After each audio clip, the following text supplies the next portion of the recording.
Evening. Thanks everyone for joining the AJA Weekly Zoom event. Welcome to any people joining the first time this week. We also have people watching on Facebook Live and people listening to the audio replay, which is being broadcast every Thursday at midday and Sundays at 4 p.m. on JA Community Radio at FM 88 in Melbourne or at j-a.com.au. My name is Robert Gregory, and also on the screen we have Dr. David Adler, the president of the AJA, and our guest from Israel tonight, Michael Lourie. Format will be a short presentation from Michael, followed by the chance to ask questions. If you'd like to ask a question, as usual, please raise your hand with the reaction button, and we'll get to questions. If we have written questions, you can place them in the chat, and we'll also try to get to some of those if we have time. Michael Lourie, our guest, made Aliyah from Australia and founded a community overlooking the Dead Sea in what the left calls the occupied West Bank.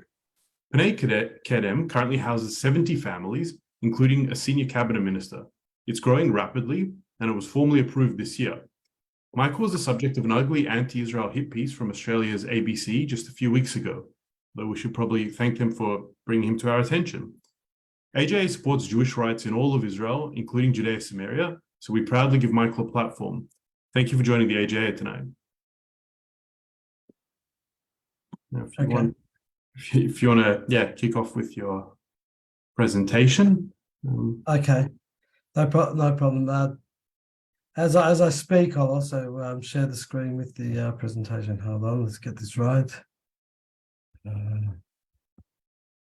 Share. Is it working now? Hold on.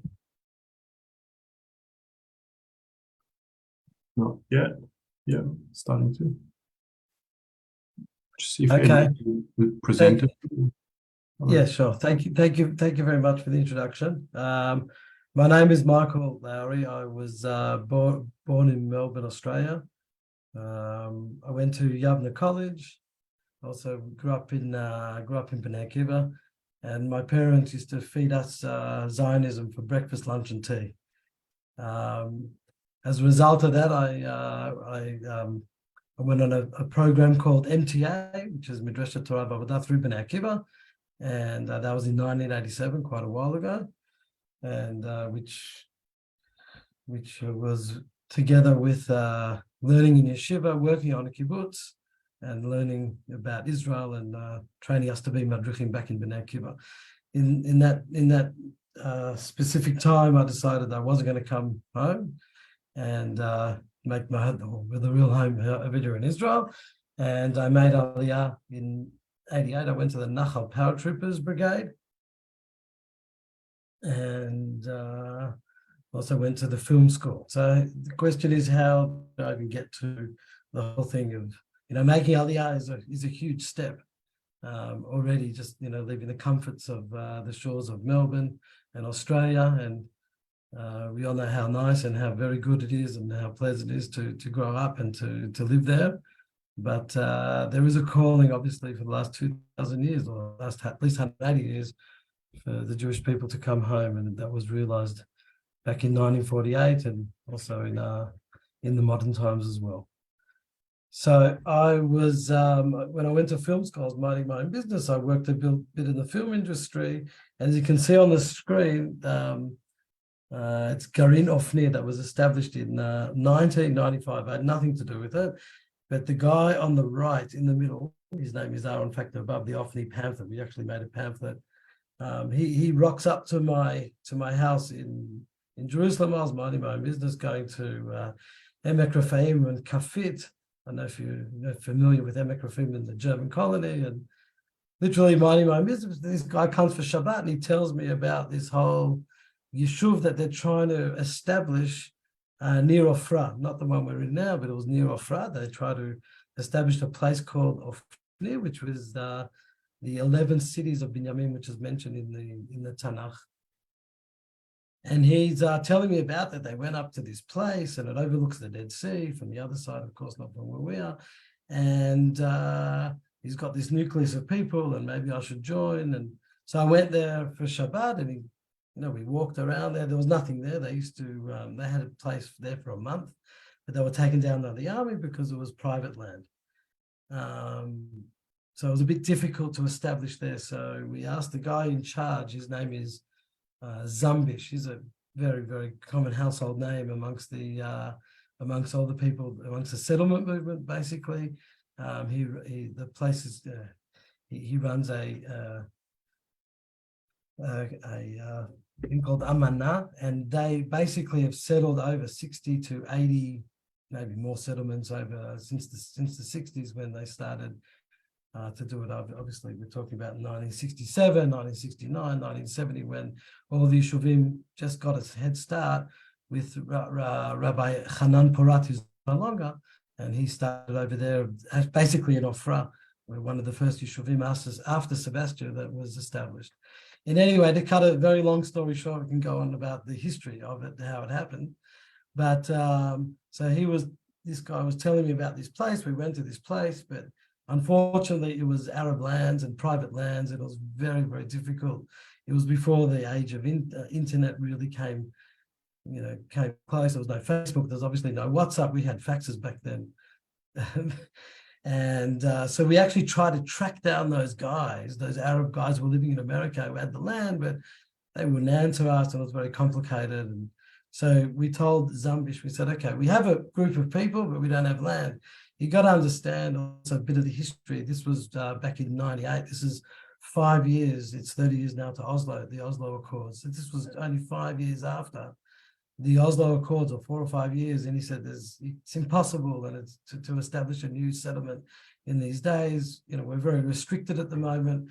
America's not happy. There's Oslo Accords signed, and so it's just not going to happen. I was told no by everybody, but I was a bit insistent that we should try and do it anyway. So on the next screen, we're jumping back now. Show that. Is that working or is that stuck? Yeah. So you can see on the next screen, you can see the date over there. It's the 30th of August, year 2000, where we decided, okay, we're going to go up to this place. This place is today called Pnei Kedem. It was actually, at the time, called Meitzad Bet. I'll give you a bit of history about Meitzad Bet. Meitzad Bet, or Meitzad Aleph, really. Meitzad Aleph was established with the yeshuv that was established in the mid-80s. By a group of people who established a yeshiva, one of the first chozrim b'tshuva, people that wanted to become religious, yeshiva, back in the 1960s outside Sha'ar Tzion, which is the Zion Gate. And they established this yeshuv. They wanted a place really far off the map. They got it because no one's ever heard of Meitzad. Even today, if you ask people don't even know what Meitzad is. So they established a community over there for their avrechim, for the people studying in yeshiva, that they'll have peace and quiet outside Jerusalem, but in the desert. The name for the area is actually called Asfar, and Asfar means on the edge of the desert. Asfar is Sfar HaMidbar. So the whole region is called Asfar, and they called their place Meitzad. This also has a historical point to it as well, because the Hashmonaim, back in the time of Hanukkah, also most likely lived here. There's a lot of caves, and maybe Bar Kokhba also ran away here in this area because it's a bit far out. It's in the midway between Jerusalem and Hebron. So in the year 2000, exactly 23 years ago, a group of us, which was I don't know, maybe four couples and a number of single people, maybe 10 or 15 single people who were there for the first day, but then disappeared after the second day. And we had to clean up these caravans that were there on this hilltop. You can see on the photo the cars coming into the gate. That was exactly 23 years ago. So in any case, this place was called Meitzad Bet, and that was established with a lot of caravans, but empty caravans, mind you, back in the mid-90s. There was a prime minister who's no longer, he passed away a couple of years ago. His name is Ariel Sharon. And in the early 90s, when he was Sar HaShikun, which is the Ministry of Housing, he said, oh, you've got to go and get the next hilltop and go over to the next hilltop. So a lot of the Yeshuvim did do that, and they established a new hilltop next to the existing community. So Meitzad is part of that, where they did that in the mid-90s. They put maybe 60 to 80 caravans here. I'm not sure of the exact number, but unfortunately, these caravans were destroyed by the neighboring Arabs, and nothing was really done with them. When we got there was maybe 3 people living in 60 or 80 caravans, and most of them were decrepit and not really livable. So we came up here full of life and full of trying to do something new. It was 1 month in August before the Shemitah. The Shemitah is a time that you're not allowed to plant trees in the land of Israel. And it was also 1 month before the Intifada. The second Intifada started on September the year 2000. So we had a lot going on. We were trying to establish something that was not many people are happy about us being there. We won't go into that in detail. And but we came with a lot of love and passion in order to do something new, to establish a community. Like I said, we're 4 couples, a little baby, and then also a number of single people as well. So I'll go on to the next thing. Over here you can see us planting. Like I said, Shemitah was around the corner, and we planted as many trees. We had a lot of volunteers. The word spread that a new settlement, it was a very exciting time, was established. So a lot of people came to help us out, including Women in Green. A lot of yeshivot came from the surrounding areas. The Women in Green were Nadia Matar, I don't know if you've heard of that name, but she brought us food and the people to help us and stuff like that. So it was all very nice. And this is recycling. As soon as we got there, we put a recycling in as well, and you can see the recycling before and the recycling corner after, which is grown and kids getting involved and stuff like that. So where is Pnei Kedem located? Pnei Kedem is located 950 meters above sea level, and we overlook the Dead Sea. In these photos at the bottom, you can see the Dead Sea shimmering over there and beautiful views. Also on the top, we're the southernmost Yeshuv to see the Hermon, believe it or not. You can see the Hermon right over there in the middle. And on clear days, not every day, but on very, very clear days, when the ABC actually did a report on me, you could see the Hermon, I think nearly every day for that almost 10-day period around my son's bar mitzvah when the ABC did the katava.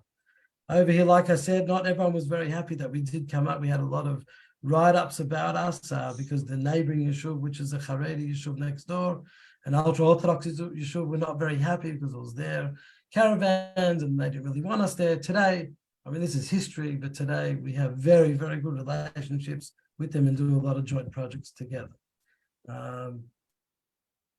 Over here, these are the people that helped us. Sorry? Over here, this is the people that helped us out, like I mentioned before. Amana, which is Zev Zambish, the Moitza, which is the local council, and also the Chativalia Chashvut, which is the settlement division in the Jewish agency.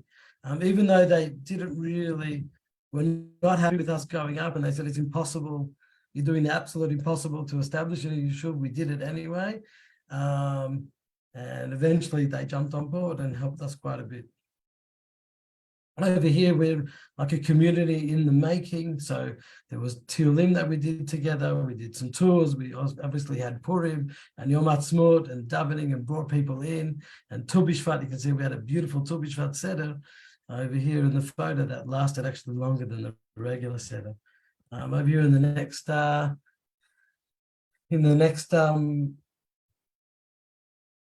can you see that? Is a black and white photo of our celebration for the first year.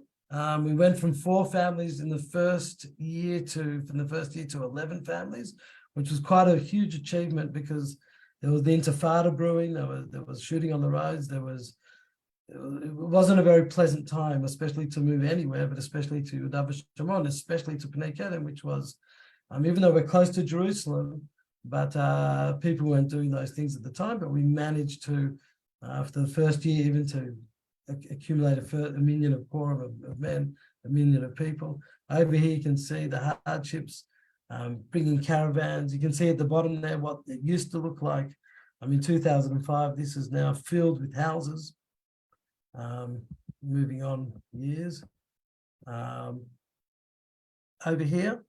So the question is, how did I get into agriculture? I'm a boy from Melbourne. I've got no idea about agriculture, and I've got no idea about planting, about trees and stuff like that. So when we established the issue, someone came up to him. I don't know whether to bless him or to curse the guy, but he came up to me and he says, well, now you're living on the land, you have to become a farmer. I said, I'm a farmer like I'm an astronaut. I've got no idea what I'm doing. In 2004, we planted 180 trees. I literally had no idea what I was doing. Believe it or not, we planted them. Unfortunately, the Arabs came, they destroyed everything, not just my trees, but over 1,000 trees. They uprooted them and they would open the water. The water is very expensive and stuff like that. So we realized one very important thing. To be a farmer is not just the connection and the love to the land that we have to Eretz Israel. It's also about making buffer zones. In Hebrew, Ezor Chayt, buffer zones from the Yishuv and surrounding the Yishuv with trees in order to, first of all, to conquer the land, because that's what we're here for. Because if we're not going to be here, if we weren't here in Pnei Kedem or Ofra, whatever it be, Beit El, Emmanuel or Beitar, the Arabs would simply be here and taking over the land. So if we're not here in Judea-Samaria, meaning the Arabs would 100% be here.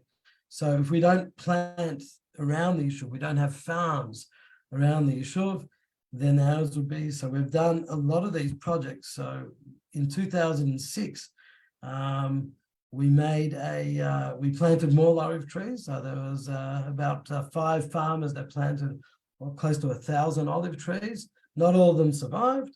Not everyone was taken care of, but it did prevent and make that buffer zone that I talked about before. I still have my olive trees today. We did this in 2006 and producing olive oil. I saw that the plantation of the olives was going far too slow. The olives is like water on a rock. It produces, but it takes too long. But I realized that we're 950 meters above sea level. We are on the edge of the desert, which gives the climate also very, very hot during the day and very cold at night. We have pleasant weather during the summer, but the temperatures drop. So I figured we should try and do grapes. And no one wanted to be my partner. To cut a very long story short, I found a guy that just got moved to the Yishuv. I said, maybe you want to be my partner, after looking at 20 or 30 other farmers, and no one wanted to do it. No one wanted to take the risk. I said, listen, we'll do a guinea pig project of 3 dunam, which was 600 plants. We'll get them in the ground. We'll see what happens. Kesara. So we planted them and they grew like crazy. And all the farmers that laughed or didn't want to be and didn't want anything to do with it. This was back in the year 2010. So in 2010, we planted it and we found some wineries, and from 3 dunam, everyone planted it. All the farmers planted it. Today, we have a rocketing number of almost 150 dunam surrounding the Yishuv of greenery, which is filled with also olive trees and also beautiful vineyards surrounding the Yishuv, and it really is magnificent. We try to create what is called the Toscana. I'm sure most people have heard of Tuscany, and that's exactly what we're doing here at the edge of the desert, exactly like when Ben Gurion declared that we should make the Negev and the desert bloom. Another project, I'm always into learning new things now that I'm a farmer and trying to discover new things. I had a bit of land that was left in between the olives, so we decided to try and do what is called lavender. Lavender, we made it for flowers, essentially to sell as flowers. It actually grew beautifully. And only a year ago, we're also making now essential oils. So all these projects that I've done are coming from a simple thought or a simple dream and coming to fruition. Over here was something interesting. We decided to take over a little bit more land over there near Pnei Kedem and do another project, and we called it Arugot HaBosem, which is fields or troughs of bosem, which is perfume, and to plant some flowers there. We just got into oil. We figured we can plant some flowers and see how that goes. The problem is the army wasn't very happy about it. There was a really left-wing officer who saw me planting. He says, do you have a permit? I said, yeah, of course I've got a permit. Unfortunately, I didn't have a permit, but like I said, if we're not there, the Arabs are going to be there. and he actually closed me up. Now, this was 2 years ago. Literally, when I say literally, 3 days before the Shemitah. So I had to plant. So I begged with him. I said, listen, okay. He says, no, you lied to me. You can't plant. And this was on Friday morning when Rosh Hashanah comes in on Monday evening. So what am I going to do? So my wife said, okay, God bless her cotton socks. And she said, we're going to do an operation in the middle of the night on Saturday night. We had no choice. So we had a silent WhatsApp group that no one knew about. And we did what is called Operation Arugot Habosim. And we had headlights, we had our tools. I brought about 20, 30 people. We had about 300-400 plants to plant that night. The only problem is that we had to look out for the army, because just the day before he was looking out for me. And we were literally 5 meters from the road. So what did? We set up points with walkie-talkies, and I had my wife over there on one point and my kids over there on another point, and some helpers.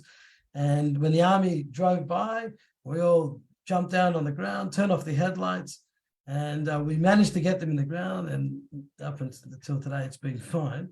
And there was just the one officer, I think, who was overexcited and very left-wing and didn't like us doing stuff like that in the land of Israel.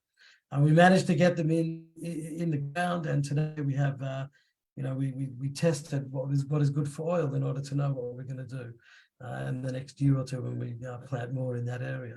So that was an exciting time. That actually brought me back to the memories of 1948, where there was also missions against the British called Choma Umigdal, which is a wall and a tower. I don't know how many of you know the history of how a lot of the Yeshuvim were built in the day. The British also weren't too happy about us building settlements back in the day, 1948. But at night, they build a wall and a tower, and according to British law, you're not allowed to take it down. So that's how a lot of the Yeshuvim back then were built. So it reminded me of that time. Over here, this is not my project, but it is a project of Pnei Kedem, where one guy by the name of Gabriel Rees, who's an ultimate tzaddik, I don't know how he does it. He decided that he wants to go out to the other side of Pnei Kedem towards the Dead Sea. Today he's a kilometer from it, and established a sheep farm. If you remember Noach from the Teva, from the history books of the Bible, so Noach was tending to animals for a year. This is exactly what he's done, tending to sheep, not sleeping day and night. But again, like what I've done was just a buffering zone of a static vineyard or olive trees or flowers. But what he's got hundreds of sheep that is a moving buffering zone. He's prevented stuff that it's unbelievable. Like as soon as he got there, he'd go out with his sheep, and he saw 4, 5, 6 tractors just paving a road in the middle of the desert. No permits, no nothing. They're just doing whatever they want in the middle of the desert. Luckily, he shut them down. Otherwise, there'd be a highway going from one village to the next. That's what they do. They've been pumped with, if not tens, probably hundreds of millions of dollars from the EU, and just doing whatever they want in the desert. If it wasn't for farms like this that are now being established in the last, I'd say 4 to 5 years, I think we'd have a Palestinian state already on the verge of declaring themselves. But that's a whole nother kettle of fish. I'm not going to go into that, but he's done a fantastic job, not far and right outside the gates of Pnei Kedem. Over here to end off, the end of the presentation. So believe it or not, Pnei Kedem, before I go into this, Pnei Kedem today is a thriving community of, you said 70, it's actually over 85, close to 90 families. Just in the last week and a half, I think close to 6 or to 10 families. I can't even count anymore. Used to be you can count them in the book. At the moment, I've got no idea who's coming in, but about 10 families. This is the season that people move, and about 10 families have moved in. It has legal status as opposed to what we've always had legal status. The best way to describe Pnei Kedem up until we got full legal status was there's a drink in Australia called a Clayton's drink. The ad was the drink you have when you're not having a drink. It was way after my time, but I saw this when I was in Australia once, and it was on all the billboards. So I called Pnei Kedem. It's the settlement you have, or the yeshuv you have when you're not having a yeshuv. We're allowed to live there, but we're not allowed to build. Today we are allowed to build. There's also a student village over here that have come. and students from university that go to university in Tel Aviv, which is quite a far distance, or in Beit Shemesh or Jerusalem, or in Alon Shvut, and they come out here, they work a bit with the community, they work a bit with the farm, and they also live out here and have brought a lot of vibrance, a lot of really nice things to Pnei Kedem. A side note, they're singles, religious singles, and we've had a wedding that people have met every single year. I think there's been 6 or 7 couples, and some of those couples, at least 3 or 4, have actually moved to the Yishuv as well. They're in the Yishuv, but they've moved officially to the Yishuv, so it really is successful. I'll end off over here with the kite festival. We've had about 10 of them. There are kite festivals that we have nearly every year. I mean, the last couple of years we haven't. We've attracted over thousands of people that have come. You can see in the photos. We've had traffic jams to Pnei Kedem, and that's been a nice little thing we've done also over the years. Maybe I've talked a bit too much and people want to ask questions. Is that enough time, or should more? No, Michael, can you describe the ABC episode that because some people have already asked about that, and we've seen that, of course, on our televisions. What happened with the ABC? Okay, the ABC calls me up and they said, "Hi, we want to do a segment on Australian settlers who live in Judea." They didn't say Judea-Samaria, of course. They said in the West Bank or in the settlements. I agreed. Maybe I shouldn't have agreed, but I did agree because people ask me questions, I answer them. I don't care who they are. And I said, "Come, you can come to my son's bar mitzvah. You can film. And I'll end." So they came. They filmed me. They came back another day. They filmed me for about 3-4 hours, and they made the segment. I think when looking at the segment, basically they had an idea and an agenda, exactly what they wanted to do, and they put a couple of seconds of me saying what they wanted me to, what they said. They didn't take anything. A lot of things were taken out of proportion. I spoke to them for hours, but I was in film and television. That's what it is on the editing board. So it wasn't very pleasant to see it, but what can I do? I try to promote the positive of what settlements are doing. To promote the negative is very easy. You can take a group of people that have, a very small minority that, maybe injure Arabs or do stupid things. It's a really small minority. Most of the people, the vast majority, are good citizens who get along with Arabs, and I employ a lot of Arabs in my field. If it wasn't for the Arabs, I wouldn't have any of this stuff. So they filmed you for hours. They came back multiple times, and they only used a few seconds to try and make you look better. Correct. That's what the feeling was. I said the land is God-given, which we all know it is. It's written in the Torah, and that's what we're here for. Otherwise, I'd be happy to live, back in Australia and everything like that. But this is what we have, and the time has come, and the time is now. And after the ABC, it caused some harassment you were getting from Australia? Yeah, telephone harassment for the first, I would say, 48 hours. There was this guy that was continually calling me and swearing at me, and he'd WhatsApp me, and then he'd call me. He'd call me, actually, I would say, call me 20 times and not say anything. I kept hanging up, but I realized it was him because I put the numbers together and then also on Facebook, on some of my posts, people would also be not nice. I deleted the comments. I complained to Facebook, but Facebook did nothing about it. Classic Facebook. All right. Well, yeah, we'll before we go to questions, so if you do have a question, put your hand up and we'll get to those. But first, David will give us an update about what's happening next week, and then we'll get to some audience questions. Okay, thank you very much, Robert.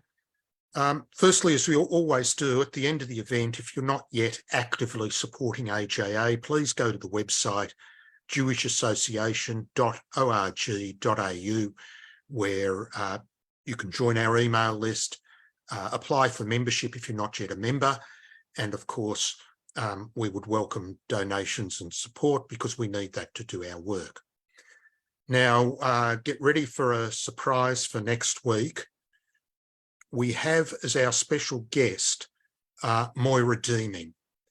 It will be her first discussion with a Jewish community group. As many of you know, she has been vilified for standing up for women's and children's rights.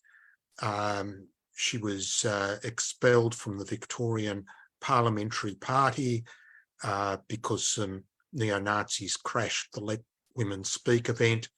So this is a big deal. She's probably the most sought after member of parliament, certainly at state level in the country at the moment. And she's our special guest next week. Yeah, thank you. All right. So just before we go to some questions, I just wanted to ask you, have you, you mentioned you're doing quite a bit of agriculture, which is really nice. Have you noticed, I mean, who do you sell to? Have you noticed any impact from BDS or leftists in that regard? I've never felt it. I sell to local people here, sometimes overseas, not very much overseas. Really, some of the people, I didn't mention this, some of the people that come and harvest here for us, actually they're coming on Sunday, we're harvesting the grapes, the Cabernet Sauvignon grapes, I didn't mention that. So they're a group of Christians that called Kutat HaYovel, which is the Jubilee, and they're incredible. They come and they harvest grapes all over Shomron. And so they're very positive. They've actually put me in touch with people, with other Christians that actually want to buy from Judea-Samaria exclusively. So is there a way I've personally never felt it. Is there a way that people from here could buy anything like olive oil or wine or anything you produce? Yes, definitely. Yeah, definitely. I can write my number. They can contact me on WhatsApp, and it's a bit hard to send over there, but it can be done. It's a bit expensive, but I have sent in the past olive oil from my crop over there to people from Australia. Well, I'm sure people will be interested, so maybe we'll do that towards the end. All right, let's go to the first question. Ruven, can you unmute and ask your question? Hi, Michael. Two questions. First of all, I know you from somewhere previous life. Baleli, you know the name Baleli? What's your name, Robert? What? Baleli. Ruven, also Ruven. Baleli. So maybe if you go back, I see just a beard, but I can't see your face. But if you go back a bit, maybe I can see you. Yeah. It rings a bell. Go ahead. Anyway, whatever. My question is, how do you manage with water supply where you are? Good question. We get the water supply from Mekorot, which is the regular water. When I did mention Meitzad back then, almost 40 years ago, back in the 80s, they actually only had a water tower. About a year or two after they were connected, I think, in the late 80s. Okay, next question, Alan. I'd like to ask you a question.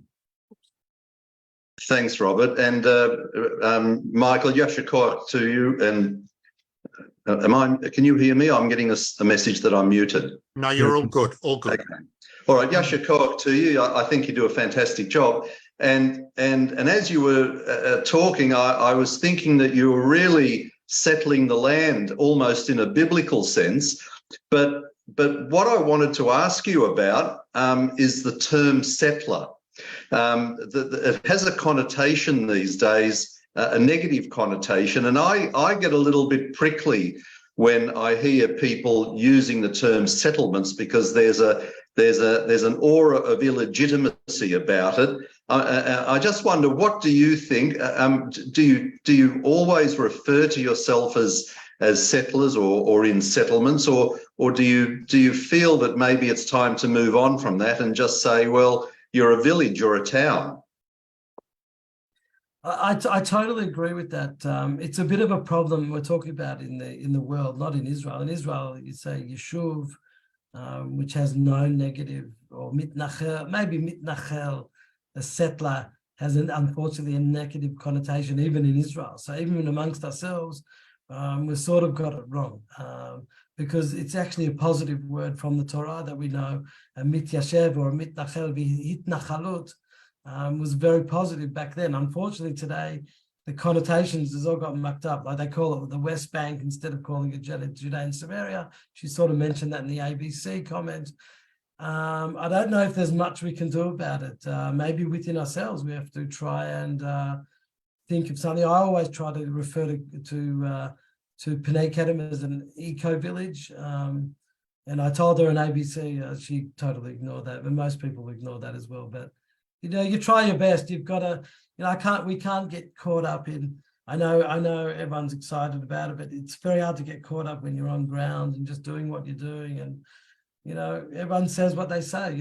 They also told me no, it's impossible. So if I would have listened to those guys, I'd probably be watching the footy in Australia.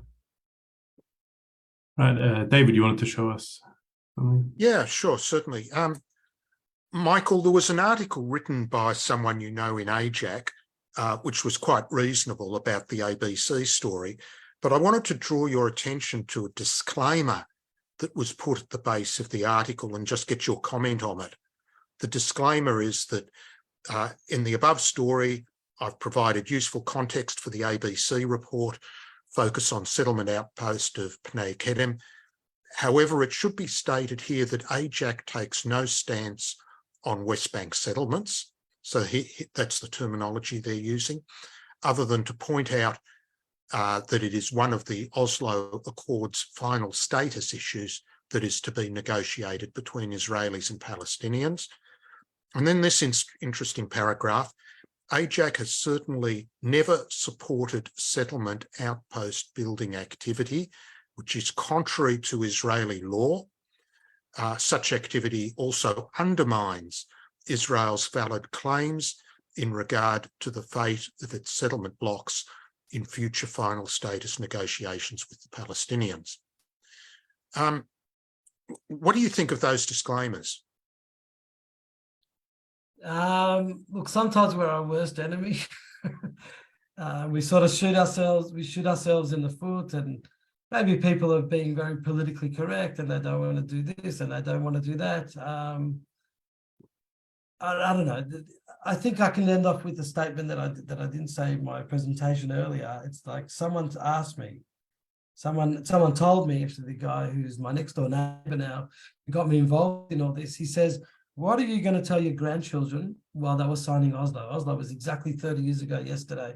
We actually brought out the protocols of what the government, with all the government officials, were saying at the time, which is very interesting, a very interesting read, what we were shouting 30 years ago not to do and how disastrous it's going to be. In any case, I won't go into that, but, so that statement, he says, what was I doing? I could have either been in Jerusalem, going out for dinners and having a good time and totally ignoring what's going on in Judea-Samaria. We can do something hands-on and try and do something about it instead of sitting around talking about it. So yeah, there's a lot of linguistics, there's a lot of talk, there's a lot of, we want to be politically correct and not get involved in the settlement, which is, it's not against Israeli law, because if it was against Israeli law, we'd all be taken down. 500,000 Jews are doing something illegal. You're not allowed to do something illegal and get away with it. Especially not 500,000 people if you're doing something illegal. So I don't think it's illegal to do what we're doing. I think we're doing a good thing. If we weren't here, like I said, the Arabs would be here. And then, unfortunately, look, if I once said this, it's an interesting statement. I once said this to myself or to other people. If the Arabs would act like the Aussies, would act like Australians, we can get along with them and we can talk with them and they're free going, and we can have a good understanding about how life and everything should be in Israel, then I think we'd have peace yesterday, and none of this would be a problem. But I told my Arab worker, I said, they made this thing about me, about the Arabs, that they do this and do that. He says, oh, they should come and interview me, and we get along fine. I was in their houses, they come along, and the Arabs have built everything up here in Israel in any case. So. Like I said, the disclaimer is an interesting one, but we've got to get our own act together in order to move forward. Well said. Yeah, we'd certainly never say any disclaimer like that. We're very supportive of everything you're doing. Next up, Dennis, would you like to unmute and ask your question? So in a way, you've half answered, Michael, the question I was going to ask. And the question was, what interaction do you have with your Arab neighbours? Do they work with you? Are you able to go into their villages, for example? And generally, how do you all get along? Or are you fenced off and protected and there is very little interaction? It's a good question. The closest neighbouring Arab villages is Shiuch and Sa'ir to here. They're pretty far. I don't have much to do. There's a lot of Arabs. There's tens of thousands of Arabs in that neighbourhood. the workers that come to us are from other villages. I have happened to be in one of the guys' houses who built my house, and he was sick once, and I went over to visit him, and I'm very appreciative of that. And I've been once or twice. That's that's next to Efrat, which is about 15 minutes away, called Vadi Nis. And I have had a little bit of interaction with them, more at my end, less to go at their end. I would be scared to go to other villages. There have been stories, and I wouldn't do that. Definitely not unprotected, even though one of the other guys from a place called El Arub insisted I come to him, and he says, "You're my guest, no one will touch you." But I don't think that would be good, because there could be another nut. All you need is one person and you're finished. So I think the vast majority of people that do One Piece do One Piece, and there could be a minority that doesn't want, and they hinder the peace relations between us and them.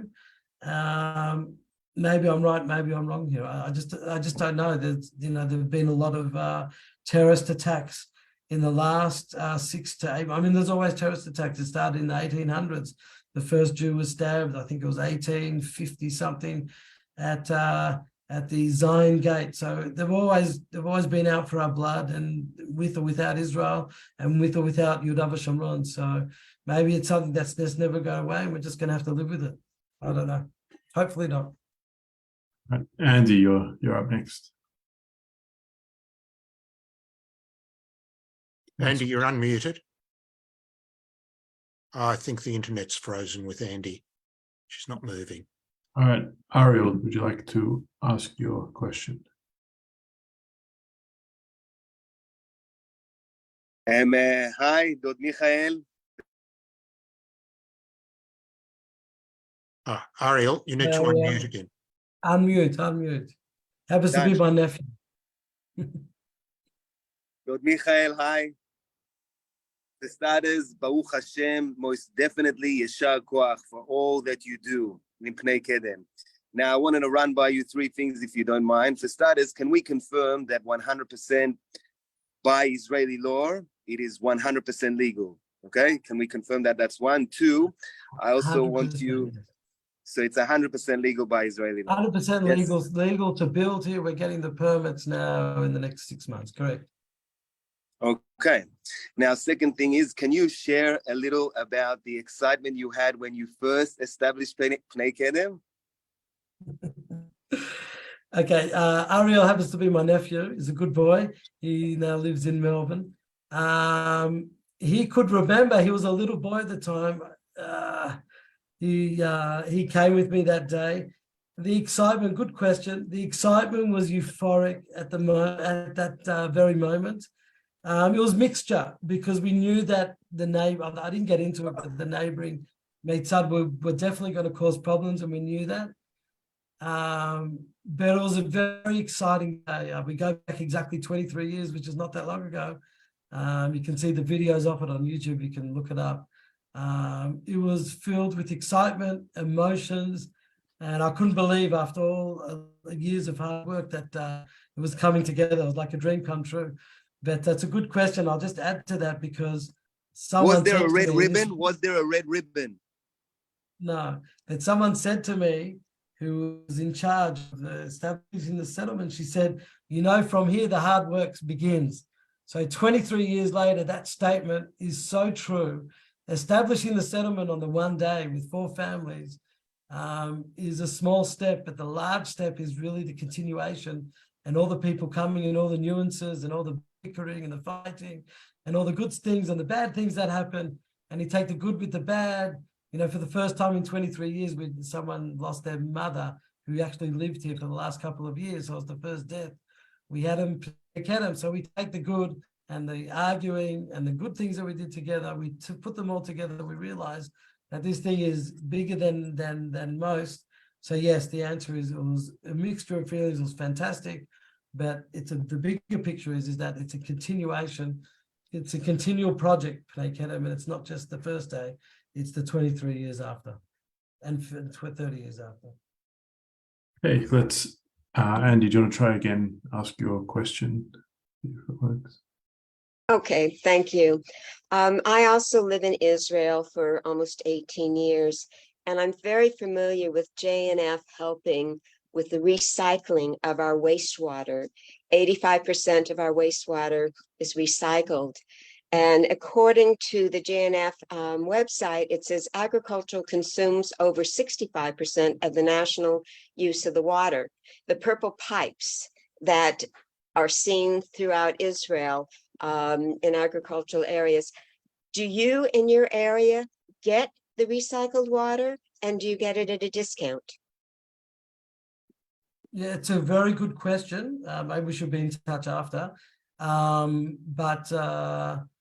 No, we don't get, there's no recycled water that can come as far as Pnei Kedem. There is in the center of the Gush that they do have it. There's also studies about it, if it's really good, they're going on. So I don't know if we are going to get it, which is probably years away, if they do what is called the Matash, a recycling plant. If they do the Matash over here, they did once talk about it, that it's a future plan. Obviously, if the water can be cheaper and if it's not harming for our trees in the long run, that it's only could be good. Pnei Kedem is an ecological village. We do recycling. My own home has recycling of water, and we recycle all the stuff that comes in here. We try and do as much as we can to make the land more green and recycle. So yeah, definitely if that comes about, definitely be happy to do it, because there is quite a bit of agriculture here. Not a lot, I'd say there's 150 dunams of grapes, and say there's another 60 dunam or 100 dunam of olives. So together we're only 200 or something dunam. We're not huge, and it's not easy to grow out here. And in the chat, we've had someone's asked, they want to contact you to be able to do some trade. Someone else has asked, how can Australians who are studying Hebrew come visit? So I might get you, when you get a chance, just put your details in the chat. I'll put all my details in the chat. I'll put my WhatsApp there and email, no problem. Yeah, if anyone wants to reach out to you and connect for all those various things, they can do that. Next question is going to be Hugh. So I'll get you to unmute and ask your question. Hello, Michael. I'm actually on the call from England. I've got actually two questions, one sort of slightly tongue-in-cheek and the other one more serious. First question, I was on a Zoom yesterday with the Southern Cross Alliance for Israel, and someone who was living up in Samaria used the term resettlement. Now, settlement is a politically loaded term. Can we use an even more politically loaded term, resettlement, referring really to the biblical history, because many of what are called settlements, like Shiloh, Eli, Ephrat, have a biblical heritage. And I just wonder what you think of the term resettlement. The other one, more serious, is the Fayed plan and the illegal building of Palestinian settlements affecting you where you are? Okay, so with regard to terminologies, I think I touched on that before. Resettlement could also be good. Maybe we've got to find something a bit more sexier and a bit more appetizing to the whole world. Well, what's happening over here. So I'm not sure if resettlement is that nice, because it's still got the word settlement in it. Maybe we have to look for a whole new venue in order to reinvent ourselves. That's regard to terminologies, which I touched on before. What did you ask again? Just remind me about what was the second thing? Illegal Arab construction, the Fayed. Right. So how does it affect us? Look, there is a lot of illegal structures going up, and we're not talking about one or two. If you've heard of the movement called Regavim, and if not, you should definitely look them up. We've had them as guests, Michael. We've had them twice as guests. So we know Regavim. So they're the watchdog about what's really happening on ground, and it's not just one or two. It's hundreds, and like I said before, there's millions, not hundreds of millions, of dollars being put into these people to do what is called the silent Palestinian state coming along. So they've taken land, which is in the part of the agreement land where they're not allowed to touch, or what is called the Shmurat Teva, which is the lands for preservation, for green preservation, and they're building on these things, which sort of Israel can't do anything about. So I see it also not far from us. How is it affecting us? It's probably affecting our long-term plans where Pnei Kedem can expand kilometers out. And once you get there, if they've planted a tree or put a mosque there or something or other, close to Area C, it might cause problems in the future. So yeah, it's a constant battle that we're having. I think the only real solution is for all Jews to get up and leave Chutz La'aretz and join us here in the big dream. Yeah, we've got a written question from Ira Seidenstein, who asks, can you tell us some examples of other groups who you get to collaborate with or trade goods with or pool resources with? I just do it by myself on Facebook, so I haven't really collaborated with anyone in particular. Years ago, there was an organization, a fantastic organization that someone put me in touch with them, that they use my commodities. They're called Lev Ha'olam, and that's the heart of the world, and they exclusively market Judea or Judea-Samaria, Judea-Samaria products, and send them out as packages. You can be a member of that in order to support small businesses like mine. Every so often I do get a call, but they've gone ballistic. They started as a couple hundred people. I think today they're close to 12 or 15,000 packages that they send out once or 3 or 4 times a year to their members. So it's a very interesting thing called Lev Olam. Do real fantastic work. So I have collaborated with them in the past. There was a Christian guy that came and visited me, but I never heard from him again. That wanted to buy my stuff. I'll have to maybe follow up with him. The Lev Olam, they send goods from Judea-Samaria all around the world. Yeah, right? only Judea-Samaria, Lev Olam. That's right. You can look them up. They're really amazing organization. They're here actually in the Gush. They used to be in Talpiot in Jerusalem. They moved about 6 or 7 years ago to Kfar Etzion, which is in the center of the Gush, which was one of the first Yeshuvim going back to Gush Etzion back in the day, in 1967. All right, well, we've got a couple of written questions. Someone's asked about the demographics, what type of people live in Pnei Kedem, whether it's religious Zionists or a mix. And someone's also asked, what are some of the changes you've noticed under the new government in Israel? Things better? Right. So, yeah, so it is exclusively religious Zionist people that live here. When we first established it, we actually wanted to open up to everyone, non-religious, religious. I didn't care who was coming. Unfortunately, I wasn't alone. I wasn't the alone voice, and the majority, which was not that many people at the time, look, non-religious people were just not coming here. Barely religious people coming here. I believe when we start building that there will be quite a number of people knocking on the door wanting to come here. The permits are going to be given very soon, and there will be another 50 or 60 houses here. So we'll go from 80 odd families to probably 140 within the next year and a half, 2 years. Amazing. And the changes into the new government, have you noticed much different?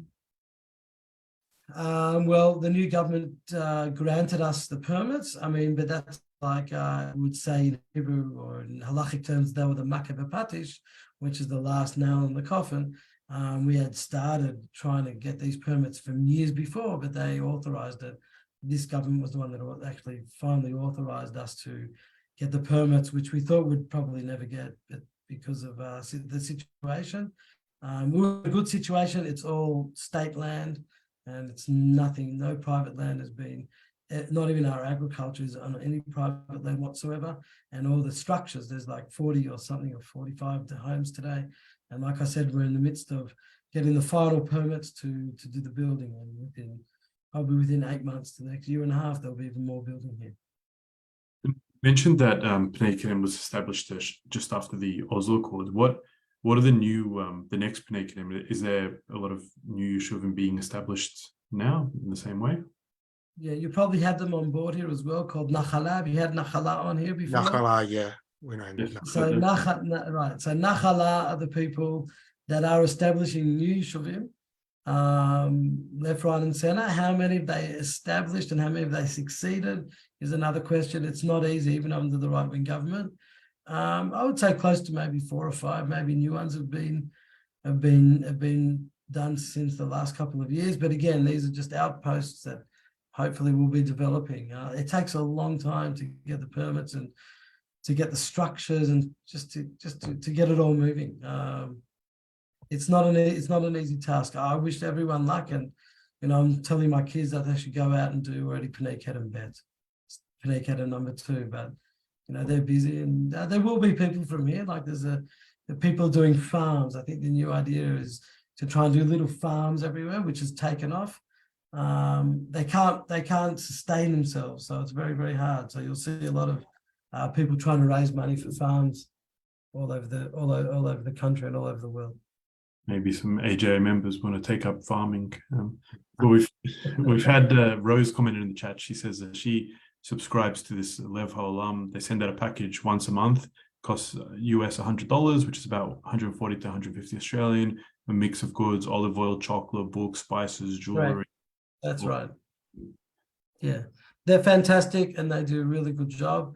I don't know if I can supply. Actually, they called me up for lavender, but I couldn't supply them. I don't have a big enough field. They actually wanted, I think, how many kilos? Like 50 kilos of lavender flowers. And even though I do have lavender, but I've only it's a trial. Maybe we'll go into it. But it all costs money to invest. It's all very nice to have a love affair with the land and to do as much as we can. But it's very strenuous on the finance. But we try and do as much as we can. And how can people follow you on social media or Pnei Kedem on social media?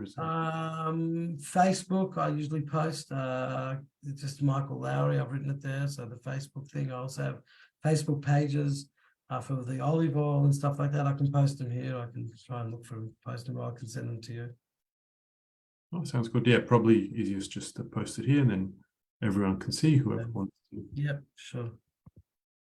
Well, I want to thank you so much, Michael, for joining us tonight, for an excellent talk and for the amazing work which you're doing. I think everyone here is very supportive of you. So we really appreciate that. And if you have a look in the chat, you'll see all sorts of, there's even a comment from Levi who says that Michael Lourie needs to take charge of Israel's foreign ministry. So a lot of I don't think so, but thank you. A lot of positive comments. Yeah, thank you to everyone for joining us. A reminder: you can keep up to date with what AJA is doing on our. You can join our email list. Yeah. Everyone can feel free to write to me.